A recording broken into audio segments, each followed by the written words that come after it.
Sugeng Enjang Mbak semuanya. Oke, gimana kabarnya hari ini Mbak? Sehat ya? Alhamdulillah. Ya, sebelumnya terima kasih Mbak semuanya sudah hadir pada pertemuan kali ini. Nah, perkenalkan Mbak, kami dari Puskesmas Harapan Sehat datang ke sini untuk mengajak Mbak semuanya ngobrol.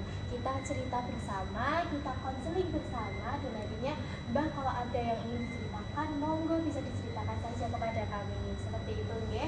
Tapi sebelumnya kami izin untuk memperkenalkan diri dulu.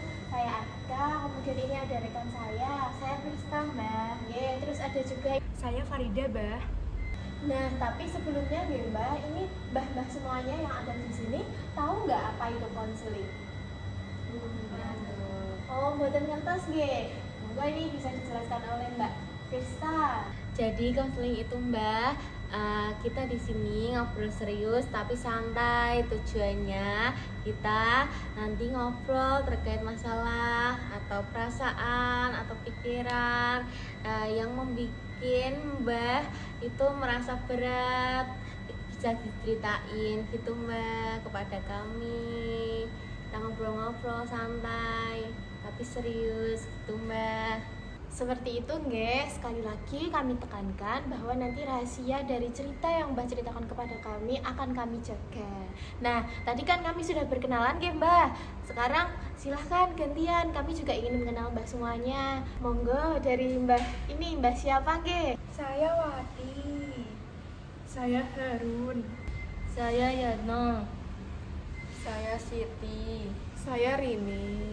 Nggih, salam kenal Mbak semuanya, Mbak Wati, Mbak Harun, Mbak Yatno, Mbak Siti, dan juga Mbak Rini. Nah, sekarang saya juga mau tanya ke Mbak semuanya, kira-kira Mbak tuh biasanya sehari-hari ngapain sih Mbak? Terus yang disukain tuh apa? Boleh dong cerita ke kami, biar kami juga tahu Mbak. Kalau saya itu sukanya tuh masak. Saya tiap hari, bahkan tiap pagi tuh masakin cucu saya, Dok. Kalau saya sih Mbak, dulunya kesehariannya jadi tukang kayu ya, cuman sekarang kan saya udah berhenti, jadi saya sekarang di rumah aja, cuman minum kopi sambil nonton TV. Saya dan teman-teman saya suka main catur di pos ronda. Kalau saya ya Mbak, saya sukanya mengaji Mbak. Kalau ada pengajian tuh saya sering ikut Mbak. Saya suka sekali menjahit Mbak, dibantu anak saya yang cewek. Oh, menarik ya Mbak. Tapi kira-kira ada nggak kendala yang dialami Mbah-mbah dalam menjalani kegiatannya sehari-hari? Boleh diceritakan Mbah seperti apa kendalanya? Kalau saya kan saya menjahit ya Mbak, mungkin saya kesulitan melihat jarum ke benang dimasukin tuh agak buram mata saya Mbak. Kalau saya itu ya Mbak, sekarang kesulitan membacanya Mbak. Karena mata saya itu udah buram Mbak. Jadi kalau membaca itu sedikit gak jelas gitu Mbak. Saya kalau mau keluar ke pos ronda itu harus ditemenin anak saya dulu karena saya penglihatannya buram. Oh gitu ya Mbah. Kalau Mbah yang lain gimana? Kalau saya itu kesulitan Mbak mau masak, jadi kadang bumbu yang saya masukin tuh suka keliru gitu loh. Kadang mau ngambil garam toh, tapi malah ngambil gula karena pandangannya udah buram gitu loh Mbak. Jadi kadang kayak sambil begini-begini gitu. Kalau saya yang paling sulit itu pas saya mau bantuin anak saya pasang pintu Mbak, saya salah pasang engselnya karena mata saya tuh udah nggak kelihatan jelas gitu. Oh, berarti dari Mbah-mbah rata-rata kendalanya di penglihatan nggih. Tapi sebelumnya Mbak-mbak di sini sudah pernah berobat mata di klinik atau di rumah sakit atau di puskesmas, atau Mbak-mbak pernah memiliki pengalaman pakai kacamata sebelumnya? Boleh diceritakan kepada kami Mbak? Saya dulu punya kacamata, tetapi dibanting sama cucu saya. Sekarang saya nggak punya kacamata. Kalau saya punya Mbak kacamata, tapi semenjak kacanya lepas, saya sekarang nggak pakai lagi Mbak. Kalau saya Mbak, saya belum periksa ke puskesmas. Terus juga kalau misalnya lagi jahit, mata saya kan buram ya Mbak. Saya minta tolong anak saya yang cewek itu, minta tolong masukin. Kalau saya ini sih Dok, belum periksa, tapi udah diburu-buruin sama anak saya. Jadi kayak mungkin besok saya ke sana ditemenin anak saya. Kalau saya sama kayak Wati, belum periksa juga, sama jadinya kayak belum pakai kacamata. Cuman anak saya tuh udah nyuruh buat periksa, mau dianterin juga, gitu Nduk. Oh, ngoten nggih, Mbak. Berarti sebelumnya Mbah Yatno sudah memakai kacamata nggih, namun sekarang sudah rusak. Terus kalau Mbak Siti sebelumnya juga sudah pernah memakai kacamata nggih. Terus kalau Mbah Rini, Mbah Wati, dan Mbah Harun, kenapa kok belum mau periksa, Mbah? Boleh diceritakan kepada kami. Kalau aku sibuk ini loh Dok, sibuk masak toh. Terus anak-anakku kan juga sibuk. Dan kita periksa di puskesmas tuh ya lama ngantrine. Nah, setuju karo Wati. Kalau di puskesmas itu nungguinnya lama, jadi males. Soalnya suwine po. Kalau saya lupa terus Mbak, kalau mau ke puskesmas tuh maklum ya Mbak, faktor umur. Oh alah, seperti itu nggih Mbak, saya paham. Memang kendala-kendala yang dirasakan oleh Mbak Rini, kemudian dirasakan oleh Mbak Wati, Mbak Harun juga itu memang sangat berat nggih. Tapi sebaiknya memang harus diperiksakan ke puskesmas, ke rumah sakit atau ke klinik untuk masalah penglihatannya. Supaya apa Mbak? Supaya nanti Mbak juga bisa lebih nyaman kalau sudah diperiksa, kan nanti juga bakalan dikasih kacamata ya biasanya kalau habis periksa seperti itu. Ngoten nggih Mbah. Tapi kalau dari Mbah sendiri semuanya nggih, kira-kira ada keinginan untuk berobat atau periksa gitu enggak Mbah? Dan mungkin dari Mbah semuanya ada solusi masing-masing, mungkin dari masalah penglihatannya boleh diceritakan kepada kami Mbah, monggo. Kalau saya pengen berobat Mbak di puskesmas, biar saya bisa jahit sendiri, nggak ngerepoti anak saya.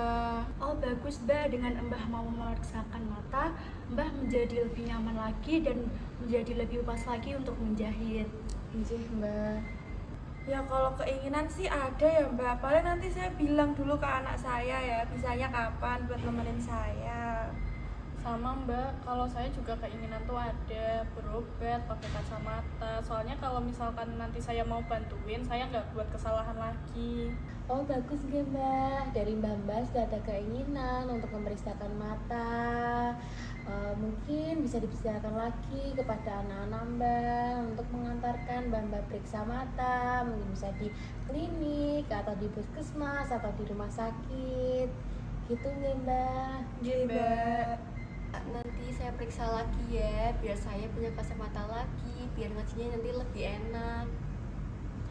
Iya Mbak, nanti saya sama mantu saya beli kacamata biar main caturnya biar jelas. Itu ide yang bagus Mbah. Mbah sudah punya keinginan kembali untuk beli kacamata. Segera beli ya Mbah, agar Mbah juga nyaman untuk melakukan aktivitas sehari-hari.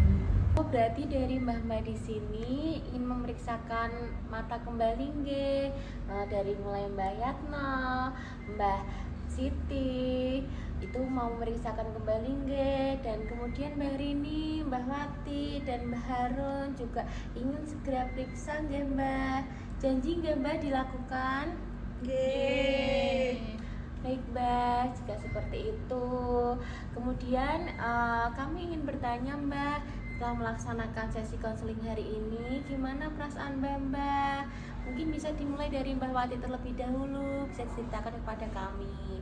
Oh alah, berarti yang mengalami permasalahan mata di sini bukan cuma saya ya. Saya juga merasa seperti itu. Nah, tapi setelah sesi konseling ini saya jadi ngerasa lebih bersemangat buat cepet-cepet periksa mata. Sama, saya juga setelah konseling merasa lebih ringan gitu dan terdorong buat periksa mata. Kalau saya merasa tenang ya Mbak setelah sesi konseling ini, karena saya bisa bercerita dan mendengarkan cerita kepada mbak-mbak yang lainnya. Jadi saya termotivasi Mbak untuk beli kacamata lagi. Setuju dengan Mbak Siti. Saya setuju juga dengan Siti, karena saya juga teringatkan untuk untuk segera periksa mata saya di puskesmas. Oh, berarti konseling ini sangat membantu ya, Mbak? Oke, alhamdulillah kalau konseling kali ini bisa membantu Mbah semuanya. Nah, kemudian ya Mbah, ini misalkan kita konseling lagi, kita adakan pertemuan lagi, kira-kira Mbah bisa enggak ya? Bisa. Bisa ya? Oke, kalau di minggu depan di hari yang sama bisa? Iya, insya Allah. Bisa, nggih. Nanti Mbak jangan lupa datang ke konseling kita di berikutnya di minggu depan. Kemudian ini kami dari Puskesmas Harapan Sehat mengucapkan terima kasih banyak kepada Mbak semuanya karena sudah hadir pada konseling kali ini. Mbak sudah menceritakan, Mbak sudah mau berbagi cerita, dan pastinya apa yang diceritakan Mbak akan kami simpan rahasianya. Nggak usah takut ya Mbak. Nah selanjutnya nggih Mbak, ini kami habis ini kan juga masih ada agenda lagi. Mbak juga pasti ada kegiatan yang harus dilakukan nggih. Jadi kami di sini izin untuk pamit undur diri. Terima kasih banyak sudah diterima dengan baik. Mohon maaf juga nggih Mbak apabila tadi ada kesalahan kata yang kurang berkenan di hati Mbak semuanya. Terima kasih Mbak. Selanjutnya Mbak setelah ini bisa melanjutkan aktivitasnya. Wassalamualaikum warahmatullahi wabarakatuh. Waalaikumsalam warahmatullahi wabarakatuh. Makasih ya, Mbak. Oke, sami-sami.